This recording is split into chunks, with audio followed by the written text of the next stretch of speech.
সবই ভালো, একটু সবুজ টাইপের, তাছাড়া কিছু না। আলুগুলো 10 টাকা করে নিয়েছে, বেশি নেই। একটু আলুর দাম কমে গেছে আবার কদিন পরে। এখন আলুর দাম বাড়ছে কেন বলো তো? এই কমছে, এখন আলুর দাম কমছে একটাই কারণে, এখন সবার খেতে আলু উঠছে, ওই জন্য। আর বেগুনটা দেবো লম্বা, এখন বেগুন 20 টাকা করে কিলো। বাবা ভীম একাদশী পরের দিন, এই গোটা ষষ্ঠীর দিন যে কি বেগুনের দাম বেড়েছিল, বাপরে বাবা, প্রচুর বেগুনের দাম বেড়েছিল।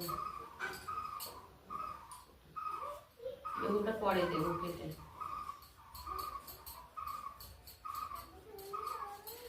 মাছের ঝাল করবো, পালং শাক আলু বেগুন চচ্চড়ি করবো, আর মিটুলিটা চচ্চড়ি করবো।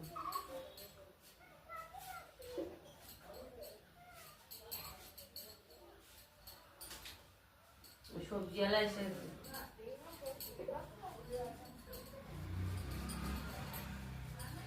এত সবজি রান্না করবো না,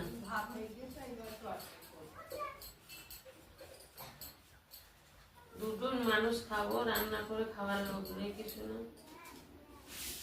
পেঁয়াজ করবো,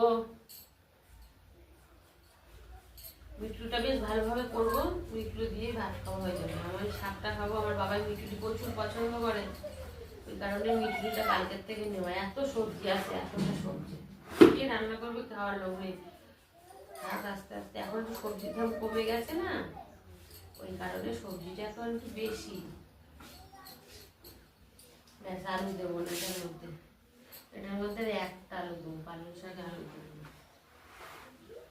আলু খাওয়া বেশি ভালো না।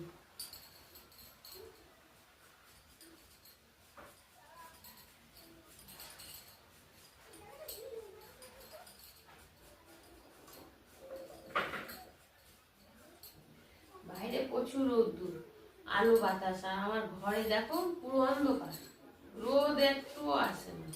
ব্যাস এটা হয়ে গেল, এটা দিতে লাগবে না। একটু পেঁয়াজ কেটে নিই, পেঁয়াজে দেখো কলা বেরিয়ে গেছে, এখন নতুন পেঁয়াজে কলাই বেরোয়।